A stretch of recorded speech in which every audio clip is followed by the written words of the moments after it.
Азийн хөгжлийн банк Монгол улсын дээд шүүх, улсын их прокурорын газар, айлтгай тэмцэх газрууд хамтран хэрэгжүүлж байгаа айлтгай тэмцэх тогтолцоог бэхжүүлэх төслийн хүрээнд зохион байгуулсан. Айлтгын гэмтэрэг ба прокурорын хяналт сэдвүүд сургалт 2022 оны 9 сарын 29-30-ны өдрүүдэд болж аймаг Сүм дундын прокурорын газрын 32 прокурор оролцлоо.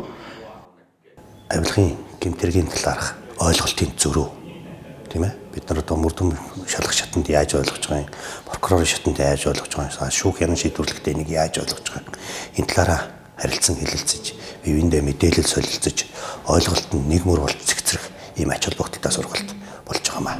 Авилгал албан тушаалын гэмтэргийг нотлох ажиллагаа болон мөрдөн шалгах зарим ажиллагаа хийхэд хүндэрч буй саад бэрхшээл энийг хэрхэн даван туулах вэ? Ямар гарц арга зам байдаг вэ гэдгийг мэдэж авлаад авилгын гэмтэргийг олон улсын гэрээ конвенцоор хэрхэн зохицуулж байна вэ? Энэ цаашид орчин үеийн онлайн чиг хандлага практик нь одоо яг ямар түвшинд явж байгаа вэ гэдгийг ойлгож авлаа.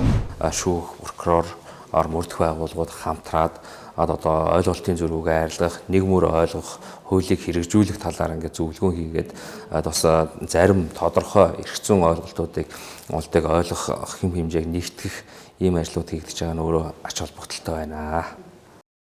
Улсын дэд шүүхийн эрүүл хэргийн танхимын тэргүүн Хос баяр, улсын дэд шүүхийн шүүгч Эрдэнэбалсүрэн, Батцэрэн, Амар Баясгалан, Монгол Улсын гавьяат хулж дэд профессор Галдаа болон улсын ерөнхий прокурорын газар, нийслэлийн прокурорын газар, сургууль судалгааны хүрээлэнгийн прокурорууд эрүүгийн үеийн 22 дахь бүлэгт заасан үнэлэлгүйгээр хөрөнгөчих, эрх мэдэл албан тушаалын байдлаа ургуулan ашиглах, төсвийн хөрөнгийг зориултын бусаар зарцуулах зэрэг гэмтэргийн төрлүүдээр сургалтыг явуулсан байна.